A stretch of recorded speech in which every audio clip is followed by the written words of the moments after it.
Good evening and welcome back to another edition of the Pint-Sized Preview.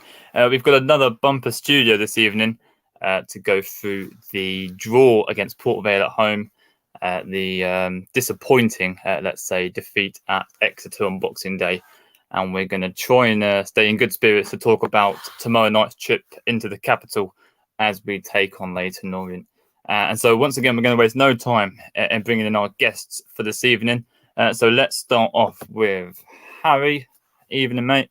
Evening. How are we? I'm not so bad, buddy. How you doing? Yeah, good. Yeah, I'm glad to be back on. I haven't been on here in quite a few weeks, so yeah. I was going to say it's been a couple of weeks, hasn't it? Yeah. Are you joining us with the beer this evening? I am actually. Yeah. It's a bit of a shock for me. I was going to say that does make a change. I mean, it's not a beer. We'll let you off. It's an alcoholic drink, but that does make a change for you. It's getting there. Yeah. Right, let's bring in Aaron next then. Aaron, evening, mate. Boys. How are we doing? Yeah, good, mate. Yeah. Yeah, not so bad, buddy. I don't need to ask you if you're drinking. It's a case of what are you drinking tonight? Yeah, of course I am. Bottle of Estrella tonight. It's a nice change from the Madry of usual. It is, yeah. I thought I'd mix it up a bit. We're going to bring in Chris next. He can't greet us. He'll give us a wave, I'm sure. He's doing the dishes. Evening, Chris. Evening. How you doing? Yeah, George. I'm all right, mate. How are you? Very well, thank you very much. Just doing a bit of washing up. Have you got a beer with you there, Chris? No, I've got a Pepsi. No, that's all right. A drink is a drink. We'll let you get back to your washing up, Chris, and we'll bring you into the conversation in a little bit. And last but not least, making his pint-sized preview debut is the wonderful James Richings. Hello, everyone. Hello, George. How you guys doing? Evening, mate. How are you? I'm very good. I'm glad to finally be on. I've been in the group chat long enough, so I think it was only right now to do it. So, yeah, thank you for having me on. I'm going to say this is more of a second debut for you, isn't it? Because I announced you as the co-host back in, what was it, July or August. We recorded one episode ahead of the first game of the season. Then we relaunched this, and here you are in December.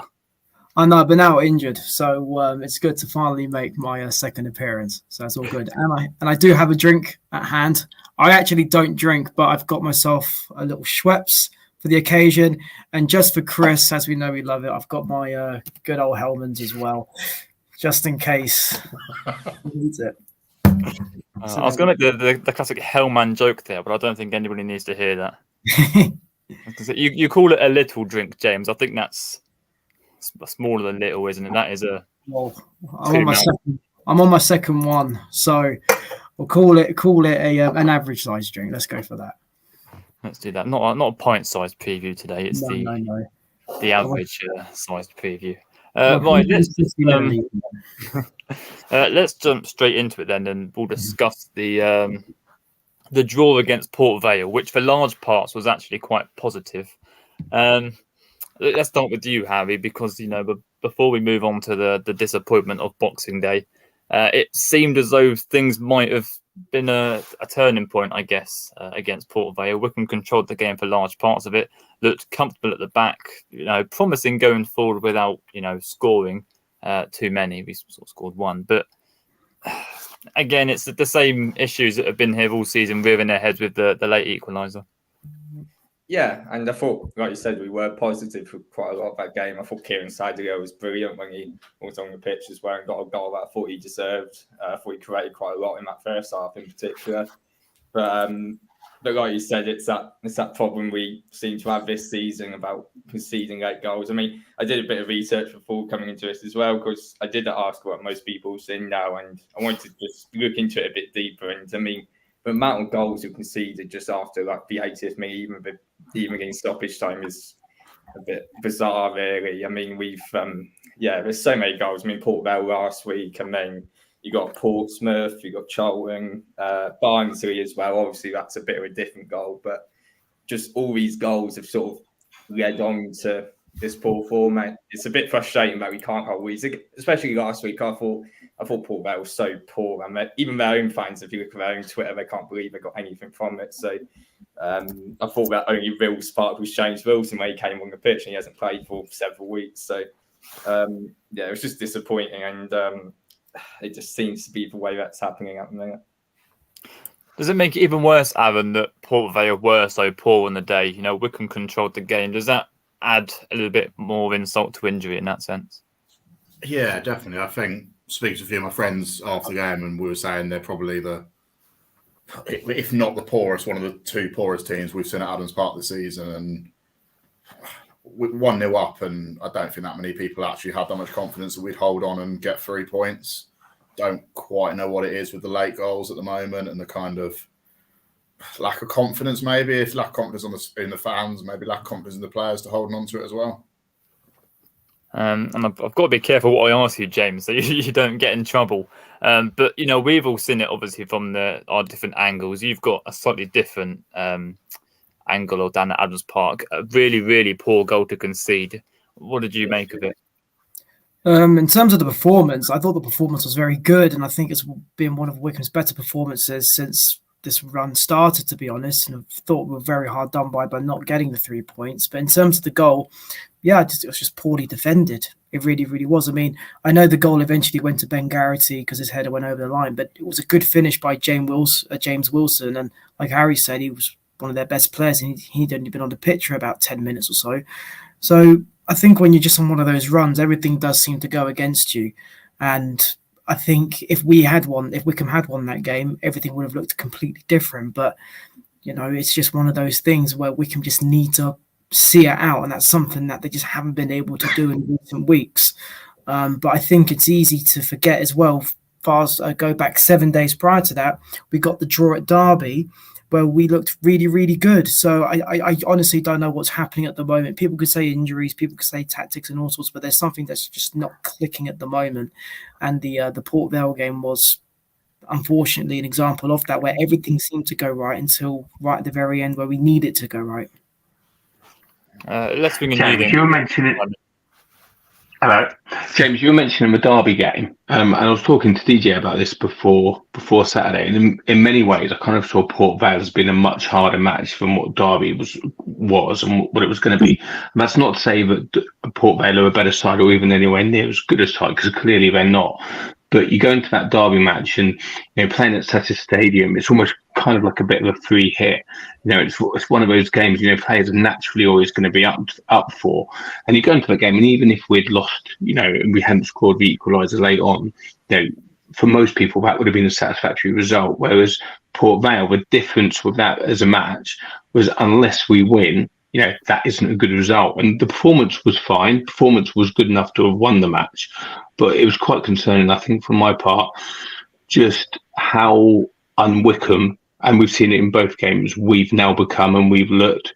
The substitutes, there's been a lot of talking of that as well. They were very much what I would say the kind of substitutes would have made a year ago, but without being the team that we are a year ago. And that's kind of like the issue as well, trying to make defensive substitutions to see the game out. And I don't think anyone there would have any faith in us at the moment in being in that position. The amount of clean sheets we've got this season, is minimal compared to what we'd normally expect. Mm-hmm. No. That's a valid point, because when you look at the way things are going, it's almost as if Wycombe can't do right from wrong. I mean, I was properly looking into the stats today for tomorrow's game, and it just blew my mind that I didn't realise it, but Wycombe have only won 6 games this season from 22.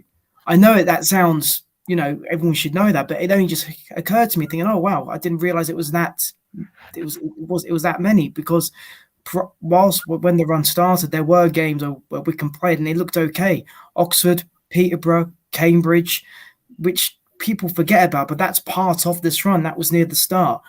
Wycombe need to get a result tomorrow. They just have to, because if they don't, then it's going to be a very, very long January, and the fixtures aren't going to get any easier. They're really, really not. Signings are expected at Adams Park next month.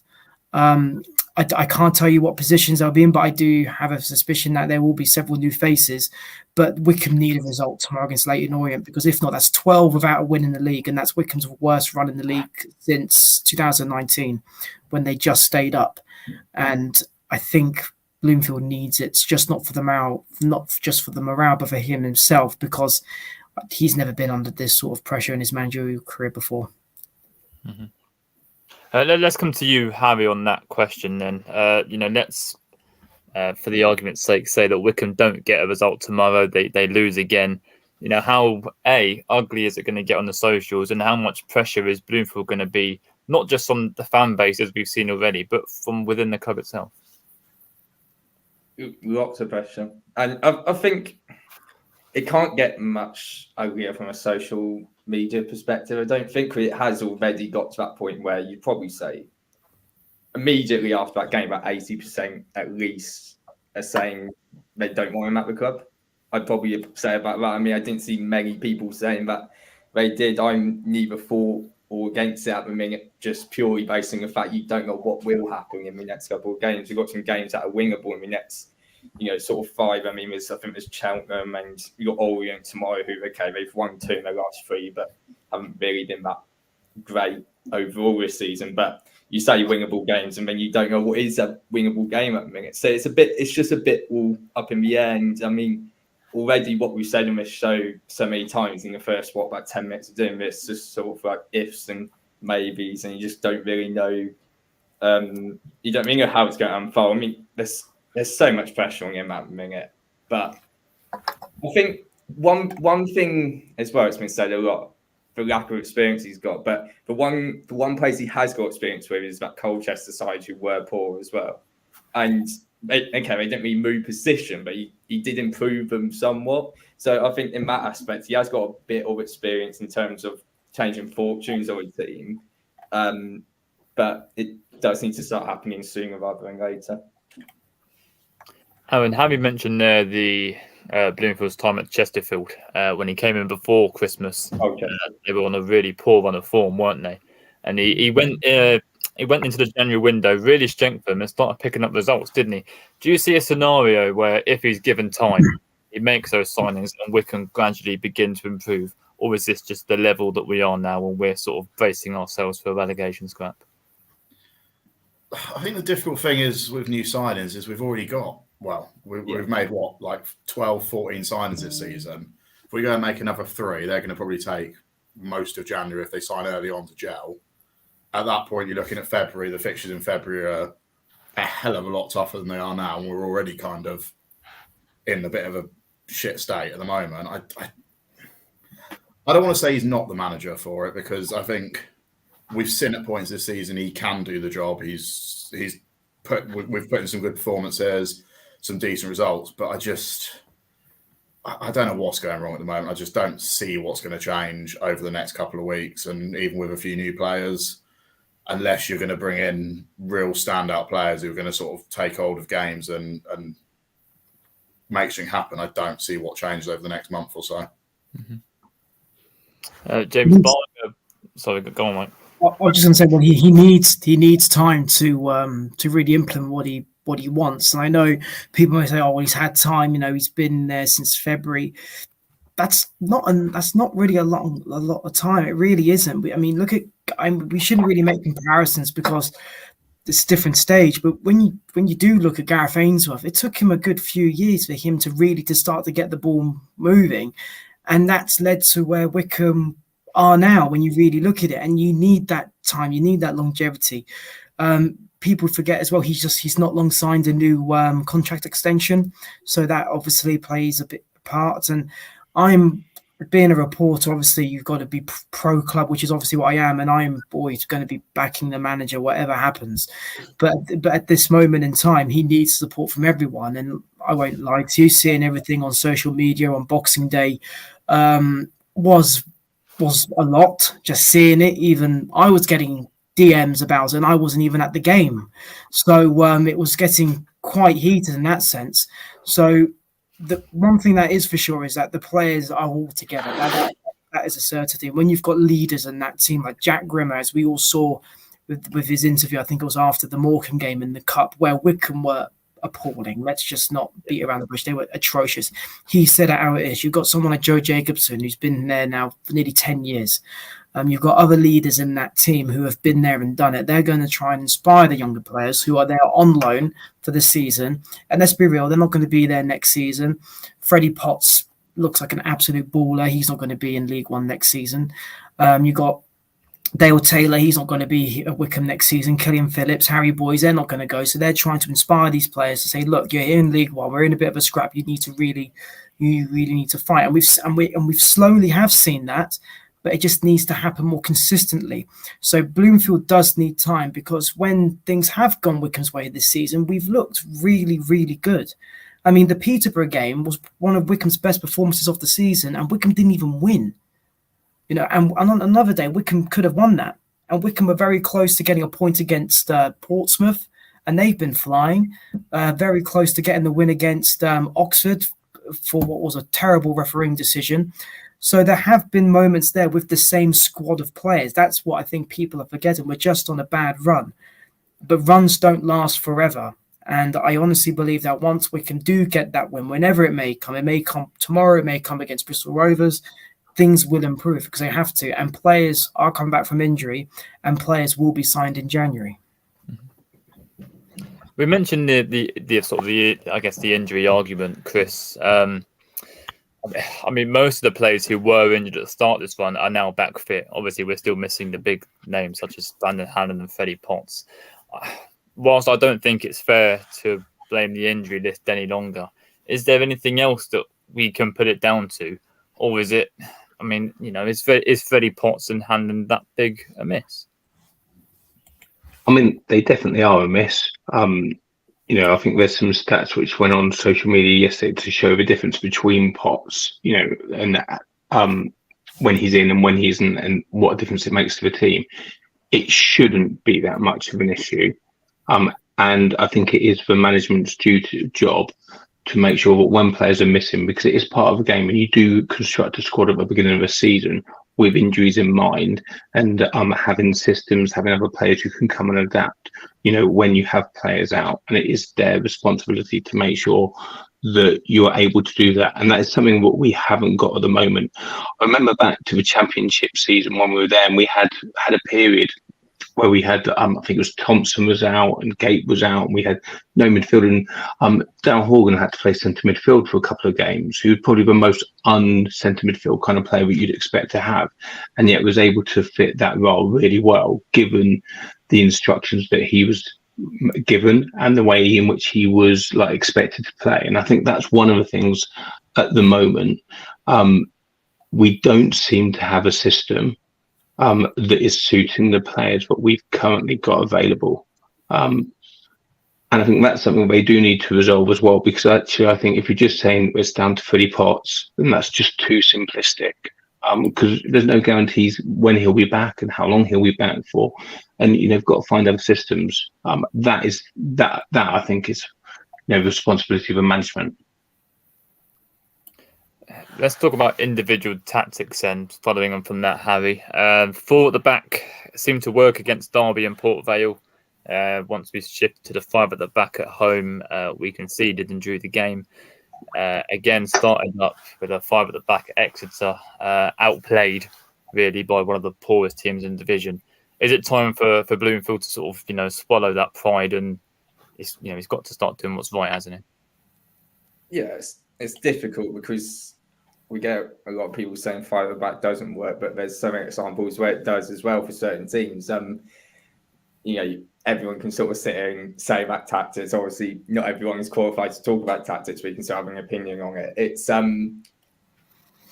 one of them, and I think it just, like I said, because of how many players we've signed, it takes, for a possession-based game which we play, and the amount of times to sort of change what formation we want to play out in, it can take time for those players to adapt. You just wonder whether you need to change that with the position we're in, just to suit sort of short-term answers, and then build on something maybe long-term in pre-season again. But it's a difficult one to judge. But it'll be interesting to see how we set up tomorrow. I think there was a discussion we had in the chat earlier about it. It'll be interesting to see how we set up in that.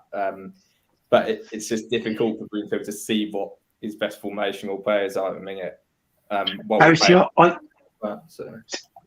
I think formations, to be honest, are a bit overrated. But that's not to say that you play 11 up front or whatever, because that's just stupid. But ultimately, it's 11 players against 11 players on the pitch, and whatever way you set up, you're trying to exploit the weaknesses or the gaps in the other teams' play, the way in which they play, and also cover up your deficiencies as well. Maybe it was the fact we've gone to 4 as well, but I would say probably more of a bigger issue is the expectations of the players in the positions that they are being asked to play and whether being able to play. And that's more of the issue than necessarily it being 3 at the back, 4 at the back. Is, the roles being expected of the players and getting to play in a way in which actually they're capable of doing. I mean, let's sort of bring the other guys in on this then, because we're talking about players in the wrong positions. Other than Hannon and Potts, he's got, a fully fit squad, hasn't he? He spent the summer building a team to play this 5 at the back formation that he wanted to play, and it's just not working. Does that then sort of add to the argument that it's on the management rather than the players if he can't get a tune out of a squad he's built to play the position that he had the whole summer to build? I think it does. Like, we've seen some, frankly, bizarre ideas. We've seen like Sadlier at wing back. We've seen Vincent Young playing on the wrong side, and I don't quite understand why Ainsworth used to do it, and like we maybe had the players that were like Wheeler kind of would play in positions, and that's not his natural position, but he can do it. It seems like we're trying to kind of overcomplicate it and find solutions like those two, for example. Grimm back now. If we go to a back 4, Grimm at right back, surely Vincent Young, it plays at right back. We've got boys, even Lee Heath pointing to play left back. I don't see quite why there's the idea and the need to fiddle with it that much. I mean, I guess the lineup at Exeter, like we were saying, was bizarre. You've got, although I think Farina went home ill, Jaden was saying, but you're starting a 37-year-old Keogh when you've got Chris Farina, who, despite the recent form, is in fairly good form as an individual. Joe Lowe, who hasn't really had a run of games since the start of the season. I mean, it begs the question, why is he going for a back 3 of JJ, Keogh and Grimmer when he's got 2 young budding centre-backs in the squad who sort of can't get a look in over the older ones who, aren't performing at the levels of recent years? Well, I think with that, obviously, when they do their preparation, he's looking at the previous games for the opposition. He's looking at the Wycombe's recent games, and they'll watch the match in full and literally go for everything with a fine-tooth comb. So they will obviously have their ideas and think, okay, well, why don't we put him in this position because we reckon he can exploit this, that, and the other. I mean, there's always a reason behind everything. But like you said, when you haven't won a game in 11, surely, what's going to change? And I do believe that that winner will eventually come. I think he's just trying his best with the players that he's got and kind of experimenting a bit. Because, for example, Kieran Sadlier as a right wing back, I'd never seen that before until relatively recently, and that did surprise me when I was trying to work out the formation. Kane Vincent Young going on the other side that he's not usually familiar with. That's another example. We've seen other bits and bobs as well. So, and I think starting Lyle Taylor as well. When I honestly believe that has Taylor started up front on his own, or has he been with someone? Because I can't actually. I know he started against Derby, but then I look at it from my perspective. If he did start on his own, I think he's better off being in the number 10 position and someone being in front of him. That's just how mine works. But obviously, Bloomfield and his team will obviously look at everything and then analyze, right, okay, what we can do this, we can do that, and that's why the decisions are made for the 11. But I wouldn't be surprised tomorrow if there were a few changes. He did say after the Exeter defeat that he was going to freshen things up. Whether or not that's Joe Lowe coming in for Richard Keogh, we don't know, but I do suspect there will be a handful of changes. And I think about a year ago we did see something quite similar as well. I think Wycombe had just beaten Bristol Rovers on Boxing Day. Then 3 days later, Wycombe played Plymouth, down in Plymouth. And I think Ainsworth, he made something like 8 or 9 changes. And that's when he started with Horgan and Al-Hamadi, who was then subsequently sold. And look how well he's done. And that's when TJ DeBar made his breakthrough. So I wouldn't be surprised if something like that happens tomorrow, but not on more of an extreme scale, because I think last year, I think it was maybe 8 or 9 changes, but I don't think it'll be that many tomorrow.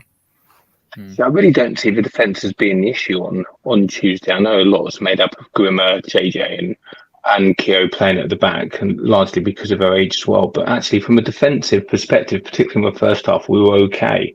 It was more the midfield and then going forward. I'm as well as I think Leahy has done coming into the side. I personally don't see him in midfield with Scowen as being something that works particularly well, because I see them both as being very, very similar types of players, and they're very good at doing a particular job. And I think in that midfield as well, it feels like they're being asked to do things that are actually not part of their natural game plan as well. And for me, I think the performances actually took a dip the moment that Leahy moved out of the centre-back position. That Cambridge game was when he moved, I think, to left back. And it was from that point on that actually we started getting a bit poorer. Mm-hmm. I'm trying to remember what game Freddie Potts missed to start with. I think it was the Oxford away game, wasn't it? He pulled out in the warm-up or something similar to that. I mean, we're winless in 11 now, aren't we? This is not the time for experimenting. And given he's only missing 2 players, surely he should have an idea of what his best 11 is without those 2 in it. I mean, let's go to you on this one, Harry. It's, he's sort of got to line up tomorrow, surely, the manager, play the best players he's got in the positions and give them a couple of games to really gel. If it doesn't work after 2 or 3, maybe away at Burton, then again, you shift it again. But it seems to be, I'm sure James or even you, Harry, will correct me on this. I don't think we've had a 11 roll over this season in the league. I mean, he's got to sort of go with the same squad for 2 or 3 games. If it doesn't work, fine. But every week it's changing at the minute, and that can't be any good on the pitch. No, but I think people forget as well, for except from that Exeter game, I think at the start of the season, I mean, there was a run of about 10 games. I think we lost twice maybe in the league. I feel like during that time, I think James will probably correct me on this, but I think during that time, that's when we less changed it as much. I think it was like Joe Lowe maybe dropped out once or twice, but except from that, we had the players fit and we had probably what was our best squad, and it was working. I mean, that Fleetwood game comes to mind in particular. There's a few other games. I mean, I know it's a bit of a less arse game, but that Cardiff City friendly where we sort of had our best squad in there. It was working, and it has been working in a lot of games. But as soon as those injuries then start kicking in, and you sort of you're having to swap it quite a lot, it can affect it a bit. So I think I'll go back to your point as well, George, on is it the right time to sort of experiment? I think he has to. I don't know if he has a choice really, just because of the form we're in. He sort of has to make those changes to try and get a result somewhere. And once we get that result, just carry on as you were in that one game where we do get the result. But it's a really tricky one for him because you don't know whether to stick with the same thing. Will that carry on happening? Do you keep changing until you do find a formula in one specific game? It's a really difficult one to judge for him. I don't want to dwell on the sort of negatives too much because I want to move on to tomorrow night's game, a game I'm quite confident for whatever reason. But I guess the question is, Aaron, how much worse can it get before it gets better on a consistent basis? In terms of like fan reaction and kind of the feeling with like the fans' feelings, the lower crowd, I don't think it can get that much worse. In terms of results, I mean, if we lose tomorrow and lose Monday and slip further down, then yeah, it gets worse. I wonder if part of the reason for going back a little bit to like the players that we played the other day with Keogh and JJ is because he knows we're kind of slipping down and getting into a bit of a tricky situation. He's going with a kind of more experienced heads. Like we spoke about, we've got the players that will be able to drag us out of this potentially around the squad, like Keogh, JJ, Grimmer, and then we see those 3 start. And I wonder if he is now looking at potentially the bigger characters rather than necessarily the right players for the game and looking towards leadership a little bit more. Mm-hmm. Let's come to you then, James, on that matter then. Bloomfield mentioned to me, was it last week, that Freddie Potts was back on the grass. And he said he'd been back out training for a little bit of time, actually, and he was very, very close. I mean, whether or not he's available tomorrow is a sort of a different question. But what do you expect from Wycombe tomorrow evening in terms of a lineup? I don't expect. Well, I expect Joe Lowe to start, and I do believe that if Firmino is fit, I believe he will start. Leyton Orient have done okay since being promoted, and I think he wants to go for what I think is his most strongest team possible. At the moment, I think up top, I personally don't think Wycombe should be starting Sam Vokes. That isn't to say I've got anything against Vokes. I love the guy. I just don't think with the way that Wycombe are playing that he's a sort of guy that suits the tactics at the moment. I believe Sadlier really should be playing up top on his own, and then just try and support him. I think the best way to go around it is to look at the guy that's going to make us tick and then play around him. That's just my opinion on it. I think that because if you make him tick, then everything else will work clockwork. So, like I said, I think changes will be made. I like to think that Firmino, if he's fit, will start. Joe Lowe, in my opinion, he's one of Wycombe's best centre-backs at the moment. I like to think he will start. I think Sadlier hasn't done anything wrong to be taken out the team. He's done very well since starting. He should be in the 11. And then in the centre, it goes without saying that you've got to keep, if you're going to keep some of the players, you've got to keep Josh and you've got to keep Luke because they're the ones that keep us forward and then just try and work around it. So I do think changes will be made, but I think it was Aaron that mentioned it. Wycombe need a win tomorrow. They really, really do. And even like when the Derby game a couple of weeks ago, that felt like a win and that was only a draw. Because it was so late on, if Wycombe got that goal with 15 minutes to go and nothing happened, then you'd be like, oh, okay. But the fact that it was so late on, it gave you that hope, didn't it? So I like to think that things can turn around sooner rather than later. And in terms of being rolled over, I think the only time Wycombe have been rolled over, yes, we've already mentioned it before, was the Exeter game on the open day of the season. I think it was just the first 10 minutes. I think that was that because after that, I know Exeter scored again near the end, but Wycombe weren't that bad throughout. They just didn't offer much because Exeter had a 2-goal lead to defend. I think the only time Wycombe have looked out of sorts all over was when they lost 3-0 to Lincoln a week later, where it seemed to be a 0-0 all over it. And then with about 20 minutes to go, Wycombe just capitulated. And I genuinely did not see that happen. And it was almost as if the first goal went in and boom, heads dropped. Mm-hmm. But Wycombe have come a long way since then. Yes, not looking good at the moment. But as Bloomfield said, he needs to remain positive and upbeat because if the manager's not, then the players aren't going to have any sort of inspiration to try and get Wycombe out of the current mire. And I think that's what he's trying to do. And people need to remember, this is no longer the Gareth Ainsworth reign, where Gareth Ainsworth was very much a case of inspiration, motivation, run yourself through the brick wall. Now it's all about the science, the XG, the playing football without the ball sort of thing. Because let's be real, Wycombe have bossed it in possession in recent games, and that never happened. So I don't see we have. You don't think that? Not particularly recently as well. Look, I hope I'm wrong on this as well, because actually I think all of us here want Matt to do well, and we really, really hope that he succeeds as well. But in the last few games as well, I kind of feel like his thinking has been a little bit muddled. Whereas at the beginning of the season last year, we could see a clear plan with, trying to get a more progressive style. I don't necessarily think we've seen that in recent weeks as well. And it almost feels a little bit like going back to trying to do things more like we did a year ago. Our possession, like the possession stats are dropping. We're not retaining the ball quite as much as well. And to me, it smacks a little bit of, a bit of muddled thinking, not, having a plan. And because that plan's not working, almost being stuck a bit between a rock and a hard place, having this system from a year ago that did work and, trying to get a little bit of that back in.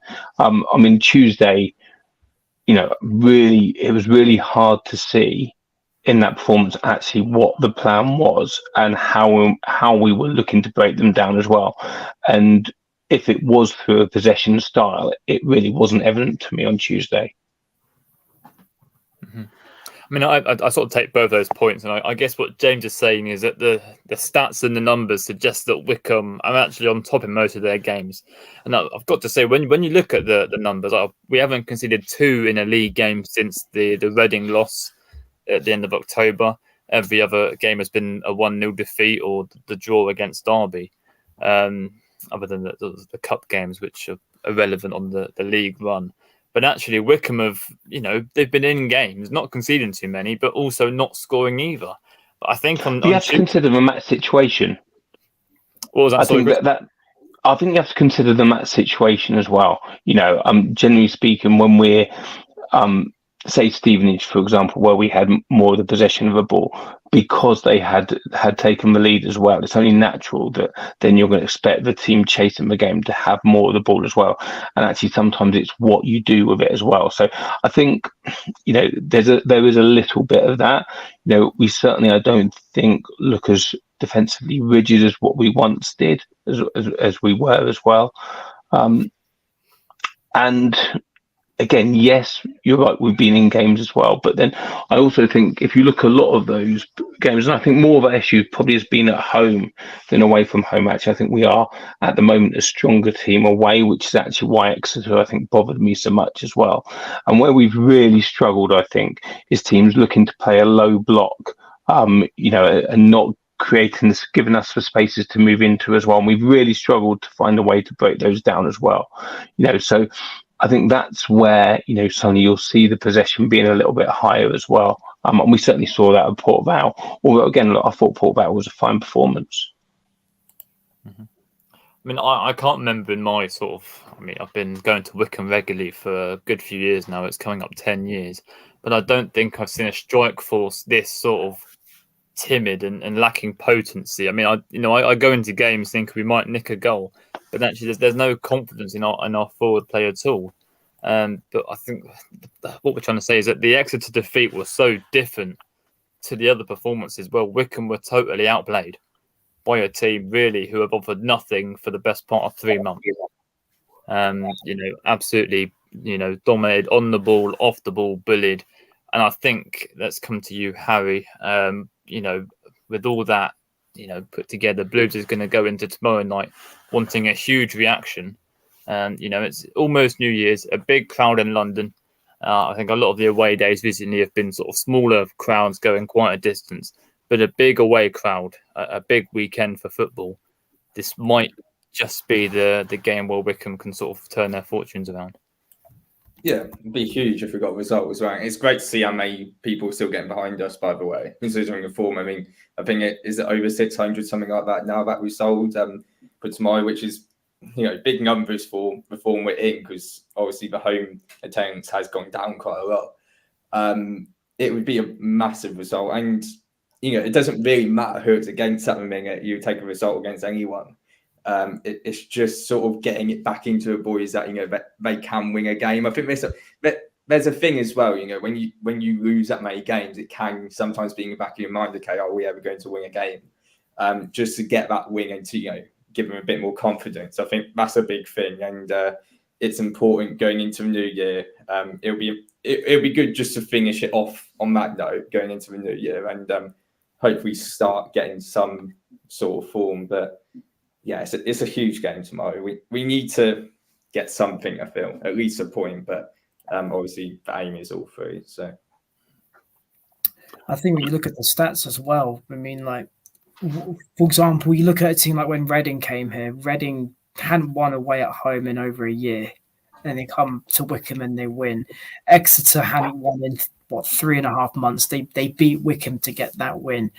You look at a team like Portsmouth, who are absolutely flying. They feel like they're not going to get a win, and then they happen to get it in the 98th minute. I mean, all these things eventually add up.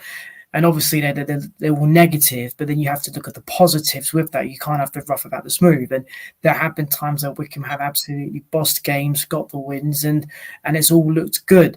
Yes, we can blame the injuries, we can blame the tactics, but ultimately we can all get out of it, as the performances in recent weeks have shown that. I think the only ones in recent weeks where they haven't been as good, I think Stevenage, but that was for the obvious reasons of what happened to Brandon and Luke. And then I won't even begin to go on about the whole Steve Evans situation, but that obviously would have had an impact. I think Morecambe in the cup was, again, like I mentioned, it was almost as if they just couldn't be bothered. That just looking at it from there, it was almost as if like, oh, we don't really care sort of thing, similar to what happened to Walsall a year ago. And then Exeter on Boxing Day. Other than that, Wycombe have been in games, we just haven't had enough to push it over the line. But eventually that will give. And I don't want to say, yeah, I'm feeling confident about tomorrow because I said that on Boxing Day and Wycombe lost. So the win will eventually happen. And when it does happen, I do believe things will eventually start to kick on. Because look, when Wycombe beat Leyton Orient back in August, things started to turn. Yeah. If for the better. I mean, after that, we drew at Burton, beat Bristol Rovers, beat Northampton, beat Blackpool, beat Carlisle. So it eventually did work. And then you had the draws of Peterborough and Oxford and Cambridge and all sorts. So that win will eventually come. But when it comes, we don't know. But hopefully in the next 2 games, because it'll be nice to report on a win. I've missed that.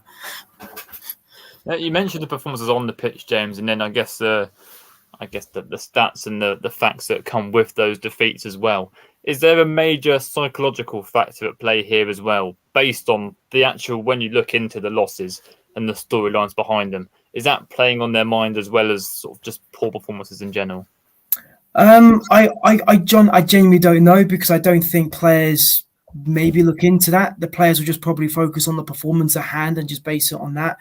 It's very rare for a player to think, oh, we just lost to a team that haven't won in over a year away or home or something, because they're just focusing on, I need to mark this person, I need to try and defend here, try and get in these positions and just focus on that. I think when you look at it from the outside picture, it's just an add-on, which doesn't make the picture look good. But I think from a psychological aspect, I think the more, the longer the run goes, the worse it is. And that goes with any team in any league. So that duck will eventually be broken.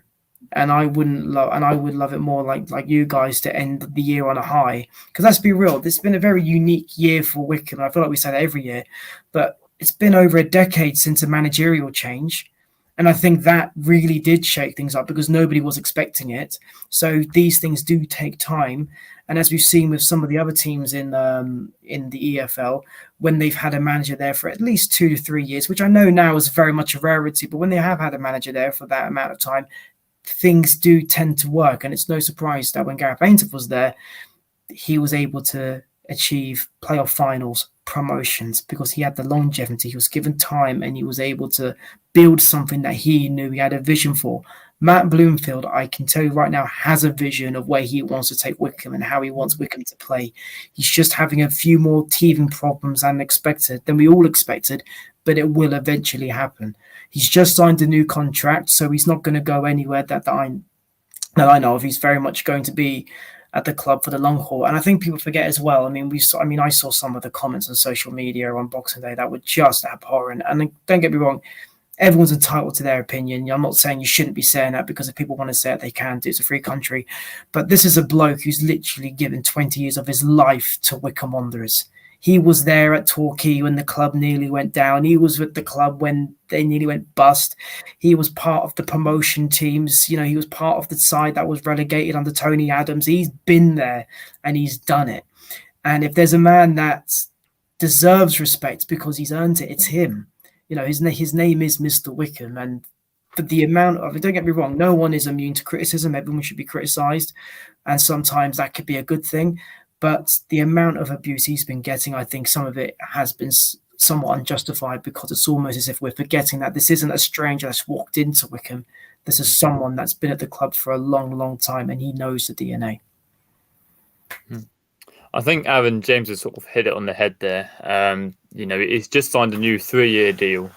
He's not going to get sacked because the payout is going to be big. I've seen calls on Twitter for him to walk on his own back. Forget the football side of it. This is a man with a family and a mortgage. He's not going to quit his job because it's not going well. But it doesn't have to be said that he needs to change things to get the fans back on form and back on his side. It's that if that starts tomorrow with a result, what has to happen tomorrow evening? I guess the result is irrelevant. What needs to be seen on the pitch from his players to sort of give the fans an idea that actually, yes, he is trying to change things, and yes, this future vision may work. Yeah, the calls for him to walk are just stupid, aren't they? Like, he's not a Premier League manager that's going to walk with millions of pounds in his pocket. Like, any of us, are we going to have a rubbish day at work and go, do you know what, I'm going to walk and just not earn any money? That's just stupid. But on the pitch tomorrow, I guess, just need to see a bit more. I don't want to say fight, because I think they are fighting, but it almost looks at times a bit slow, a bit sort of pedestrian, and a bit, whether it's the confidence and frightened to try something or what it is, it just needs to look a bit more the old Wycombe that we saw early in the season, a bit more urgency, a bit more desire to kind of make things happen, and perhaps one or two standing up a bit and taking control of the game and really making something happen. Mm-hmm. Harry, let's come to you, and sort of we're now looking ahead to tomorrow evening. Do you think there's a chance that tomorrow evening is the game that Wycombe turn it around and we go into London and get the win? There's every chance of it. Because, like I said, I think Leighton Orient have picked up in the last couple of games, but in general have been relatively poor this season. I mean, they're mid-table, but you look at their results and you just wonder how they are mid-table, and just comes as a result of the teams below them being even worse.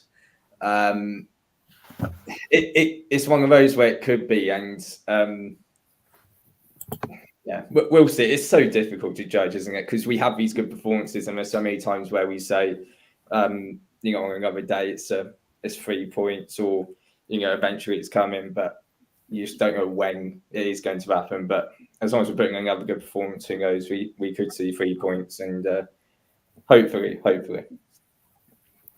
I'm going to very quickly bring in a question from the room just before we move on. I'm going to put it on the screen now, and I'm sort of going to let you one by one answer it. I mean, given the reaction on Twitter in the last few weeks, a loss tomorrow night. I guess the question is not how much longer does he get, because I don't think he gets sacked anyway, nor does he walk on his own back. But we saw it in the Championship season, and we mentioned it in the group chat, where Rob got involved in the football side of it and had a word in Ainsworth's ear, didn't he? Sort of along the lines of change it, or I'm going to have to change things. Do you think we're sort of nearing that same situation where Rob's going to have to get involved again for his own financial benefit and the benefit of the club as a whole? I think if we lose the next two, something has to change. And I know we're saying he won't be sacked, and I agree. I don't think we'll sack him unless we're like adrift at the bottom and desperate for it, kind of thing. But whether it's Rob, like we said we've seen before, but yeah, if we lose the next two, then something massive has to change, because we are then really drawn into a scrap at the bottom. Mm-hmm. I think January is an important month because, like I said, players will be signing, and I don't think it will be. I just can't see Matt Bloomfield leaving at this stage of the season when I know there are going to be potential faces coming in, because what happens there? Because I just can't potentially see that happening. I think end of January, let's see where Wycombe are, because it's going to be difficult, but there are some winnable games. I mean, we said, and to be fair, every game is winnable in this league. It's just a case of what type of team turns up. So Bloomfield, like I said, will be there for the long haul. He's not going to leave on his own back. He's not going to get sacked anytime soon. That goes without saying. But like Aaron said, if Wycombe don't win in the next 2 games, then something has to change. And I'm not saying change of the manager, but is it a change of tactics? Does he rip up the drawing board? But something does need to change. But there's no way Bloomfield is going to get the boot after just signing a new deal. I can't see that happening. I really, really don't. I guess the next thing to move on to then is, I'm sure you know more than me, James, but he sort of said last week that there's already a few deals which are very, very close to being done. Pretty much just waiting to be announced. I guess that, in itself, the fact that he's ready to go into January with improvements, I guess that, results aside, buys him a little bit more time anyway, even if the next 2 or 3 don't bring points and results. Oh, exactly that. because he has a vision and he knows what type of players that he wants. I mean, speaking back in, I think it was October time, I said to him I asked him a question about the direction he wants to take Wickham, and he said the direction he wants to take Wickham are going to need players who are from Premier League clubs, so we're going to be getting loads of loans in. So I wouldn't be surprised if there could be a couple of new faces in January who are from sides from the Premier League that are going to be there for 6 months, like very similar to Chem Campbell last season, albeit he was a Gareth Ainsworth signing. So faces will come in, they will get announced, they will integrate with the team. It's just about gelling, and it's just about seeing who's going to leave. Because let's be real, whilst new faces come in, there will be faces that will go out, and it's just a matter of who and when. Because as I keep saying it, Bloomfield, he's not going to get sacked anytime soon. He has a vision. He very much has the backing of the board. It's just not going the way that he wants it. And he even said himself, he said he was surprised, despite all the signings that they made in the summer, that he was still struggling for squad depth a few weeks back. And then that's mind-boggling. I think how many players did Wickham sign in the summer? I mean, that's embarrassing for me to ask because I should know. But I think it was something like 14 players. 14, 15 players, you've got a starting 11 and a few subs, and that still wasn't enough because of the injuries that Wickham suffered. So it goes without saying he's going to need to get players in, and there's no way he's going to leave after signing a new deal and then bringing new players in. It just doesn't make sense. It just doesn't. I know you sort of can't give too much away on names or sort of people we're bringing in, but I guess if you were to give your opinion on the matter, do you think he's bringing in players to reinforce his 5 at the back vision, or is he using this as a chance to sort of, go back to basics, sort of change the shape midway through to try and yield results? I think a bit of both. To be honest, I genuinely believe it's a bit of both because as we've seen, it's very rare for Matt Bloomfield to keep a starting 11 the same for another game. He's done it. We've all seen him do it, but it's very rare. And that's because he looks at the opponents that Wickham are going to be playing and he thinks, okay, how can I reduce this player's strengths? And he will obviously look at it from a man marking point of view. So I think he's going to get players and that just fit into his mold. And his mold is very much being very versatile, being utility players. Because like we've seen so far this season, Kieran Sadley as a forward, could play as a winger, could play wing back. Kane Vincent-Young playing on the other side. Jack Gremmer, right back, being drafted into centre back, albeit he did that last season because of an injury crisis. He's done that a few times this season. I wouldn't be surprised if Dale Taylor starts playing more in a midfield position, to be honest with you, because he's really tenacious and he really gets for. He really likes to get stuck in. And I wouldn't be surprised if Killian Phillips plays a bit higher up the pitch because we can see that he's very leggy. He likes to have an eye for goal. So it's all about being versatile, and I think those are the players that Matt Bloomfield wants to bring in. Mm-hmm. Let's just sort of start to wrap it up then, and sort of we'll really now look ahead to tomorrow. Let's come to you first, Harry, and let's sort of forget what we think Bloomfield might do, what he might change, but what do you want to see tomorrow specifically? Just a bit more stability with the squad, maybe. Obviously, you want a similar performance, but you want a bit more, players being clinical, chances. I thought that was a problem we had against Port Vale. At least we had the chances in that game. We didn't particularly have them against Stevenage, I didn't feel. But yeah, just a bit more. I mean, because we talk about, I think Adam in the comments mentioned it earlier, maybe Bloomfield making too many changes. Okay, make a few that will have the needed sort of impact with the full form, but you also want some stability as well, just an idea of where we're trying to go. I think it was Aaron who said it earlier, like just seeing a plan. No, it was Chris or something. One of you two anyway said about just not seeing a plan against Exeter. We want to see a plan. We want to see a direction with it, and just a bit more stability. I think, and I think the fans will appreciate it and see where we're trying to go with it. But it's it's difficult, but a win would be massive. No matter how we get it, I think getting a win is more important than a good performance, and that's the position we're in at the minute. Aaron, given you witnessed the horrors of Tuesday, I'm sure you, more than most, want a reaction tomorrow night, making another journey. I guess the question is the same to you. What do you want to see tomorrow night? I'd like to see us go back to basics a little bit, like we kind of discussed, whether that's, and it probably is, a back four. Just back to basics. No kind of experimenting. Let's just go with like centre backs at centre backs and wingers on the wing kind of thing. And I'd quite like to see maybe a little bit of a change up top. With it's not really worked at the moment. We've said earlier about with a lot of our problem is just not scoring goals. And I kind of agree with what James said. I don't think Vokes is maybe the player that with the system we're playing we need. Maybe Sadlier and Taylor up front together, quite sort of pacey and quite tenacious, and will go after things rather than sort of Vokes, who's maybe more of a plan B now with a long ball and a bit of a flick on kind of thing. Mm-hmm. And I guess there's as well, same question to you, James. And I'm aware that you've given your press duties to Harry tomorrow to be in the away end. Is that because you're expecting some last minute limbs that you've got to be involved in? Where do I begin? So, yeah, I've been covering the club for 5 years now, and I've never actually sat in the away end for any game that I've actually been to. I've always sat in the opposition dugout, and I've always wanted to go to Brisbane Road. Not been, but I've always wanted to go. So I thought I'll pass the baton to Harry just for one night, of course, and then we'll see how it goes. But yeah, I'm expecting a big performance tomorrow.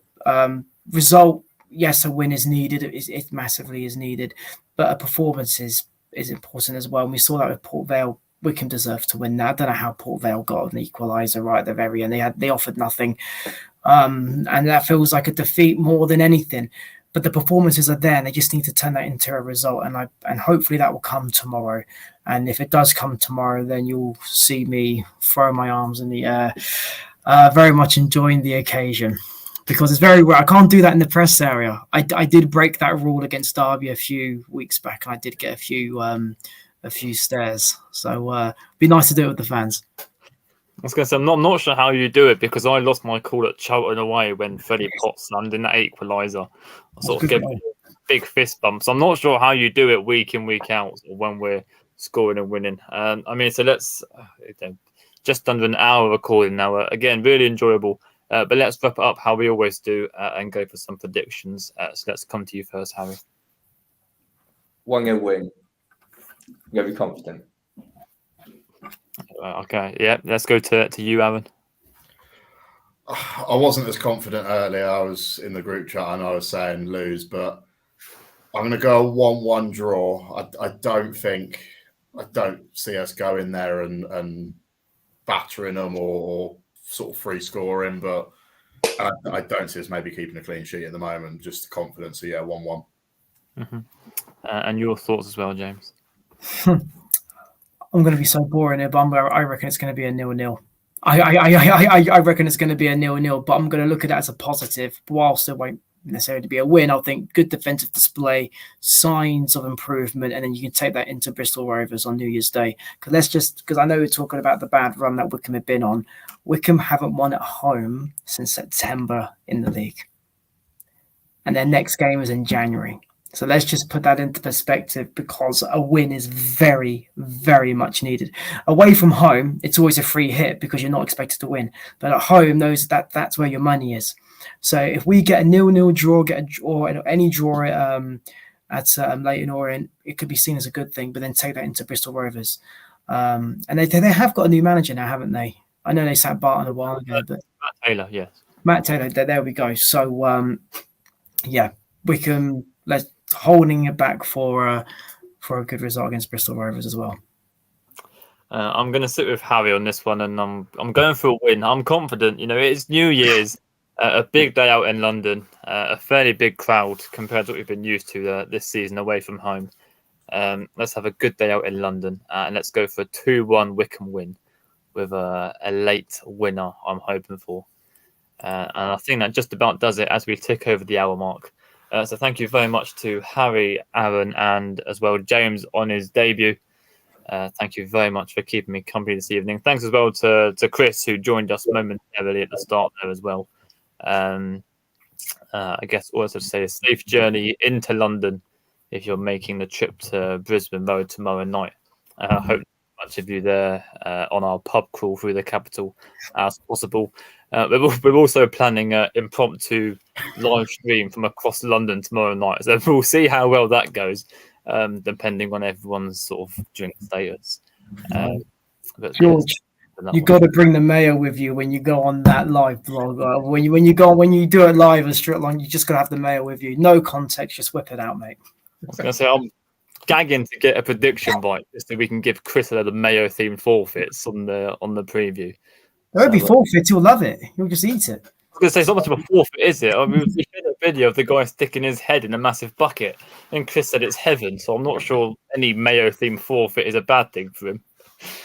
Change it. Give him mayonnaise, but it's actually salad dressing or something like that. He'll right like that. He'll come for me. But that just about wraps it up. Thank you to these three for joining me again. Yes, hope to see as many of you in London tomorrow. Take care and goodbye.